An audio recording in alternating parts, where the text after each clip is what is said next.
Howdy everybody, it's me, Manic Mark, coming to you from the bunker system located somewhere underneath the art villa in this, never mind, okay. It's a handful of records day. Went out today to do my typical Saturday chores, and the only thing I really needed was toilet paper, and I forgot it. Anyway, this thing's not positioned right. Everything changes every time. Nothing stays the same. Okay. Now, the records. Well, I'm not a CyBorg anymore. First, I just want to start out with. Yesterday, I bought one of the inexpensive CyBorg kits from Walmart. And I don't recommend that. I recommend going with the deluxe version, something probably in the $300 to $400 range, instead of the $29.95 version. Nothing worked right. You know, my robotic sexual organ didn't do it what it was supposed to do, and it was supposed to do it. And at first, everything seemed fine, but blinking lights in my head. It was like a Christmas tree in my head, blinking on and off, the ones and zeros. It just got to be very annoying. I didn't like all those ones and zeros firing off in my head like that. Sometimes mice get in the bunker and they just, so were there any stories today? No, the wife bought a Christmas tree. And I came home, she's putting the thing up. And she says, now here's the dilemma, being a husband. Here's your dilemma. Should I help? No, you're in the way, you're smothering me. But if you don't help, it's like, it would be a lot more fun if you helped. Like, oh my God. You can't win. So she said, there needs to be Christmas music. So it reminded me, and I'm not going to play a sample from it, but my favorite Christmas album was made by the Three Sons. A Ding Dong Christmas. I've got one copy. I've only seen one copy, but it's the Three Sons are the three guys, the accordion guy and the guitarist, and what the hell would the other guy play? The Moog synthesizer. No, I don't think so. I've just made that up. Anyway, it's a fine Christmas album, sort of easy listening, but fun, popish, jazzy, just a touch of jazz. As a CyBorg, I hated the album, but now that I'm back to my human self, I find humans are a lot more sensitive to some things than cyborgs are. Not to warfare and killing. A human-robot blend, the CyBorg, is perfect for war and killing. Because it's like they get their arm blown off. It's like, what the hell? I'll just, get a new robot arm stuck on and be good to go. Okay, let's go to the records. Oh, I hate to. I got sucked in again to a Ray Conniff album. His albums have such nice covers. They're always some kind of like supermodel on the front, and they're. But in this case, they're singers, Ray Conniff and singers. So there's like Aquarius, Sunshine in, The Windmills of Your Mind. There's some like sort of more of the '60s pop songs on here. But whenever I bought one of his albums, it's always been like.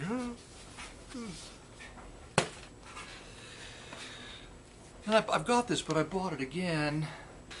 It's a later Tony Montola album that I don't have. I thought I had all of his albums, but apparently I don't. In the 70s, everything got cheap.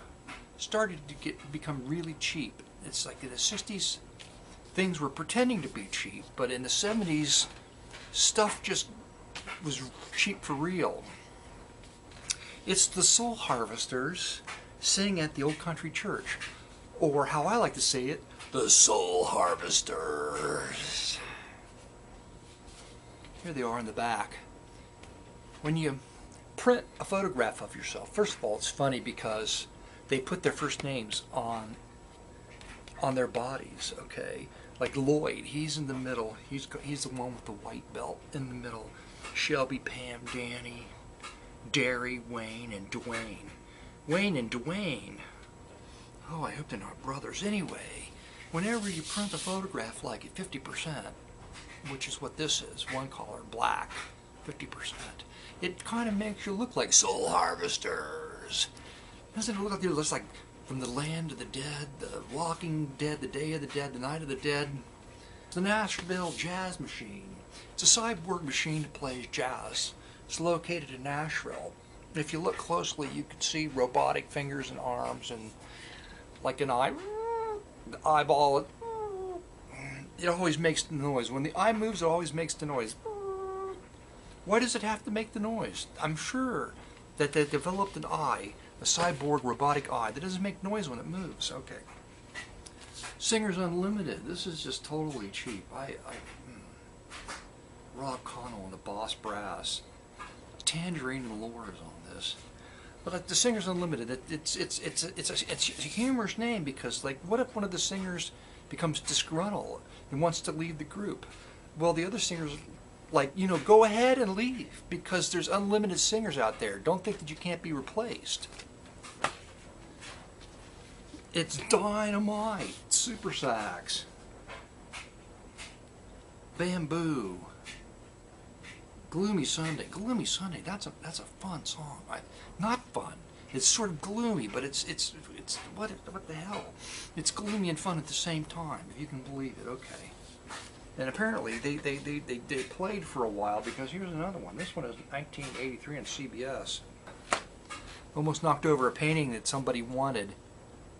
Okay, and so they were very excited about my paintings until I actually got back to them with a price, and then I didn't hear another peep out of them. I felt kind of bad about that, but I'm glad I ask high prices so people won't buy my artwork because after looking at this piece that he wanted, I don't like it anymore, and I'm going to work on it. So it saved me from sending another one of my pieces of art out into the world that I'm going to hate. The idea of it being out there that I can't work on it anymore. Okay, now go on. The amazing Amanda Ambrose. There's a singer I don't know. Recording on RCA. What's the date on this? 1963. Okay. Sort of sounds like the House of the Rising Suns on this. I may have to feature this as a sample. Okay, and last but not least, why? Just because I don't have it and it was $3. It's Sam the Sham and the Pharaohs. Don't think we ever heard the whole album.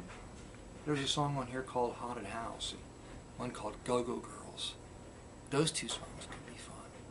Everybody knows Wooly Bully, but how many people know the tune to Haunted House or Go-Go Girls? Not very many people, I bet. Now that I'm not a cyborg, that I'm no longer a cyborg, I lack a certain level of energy. At least when I was a cyborg, I felt a lot more perky than I do now.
Thank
you.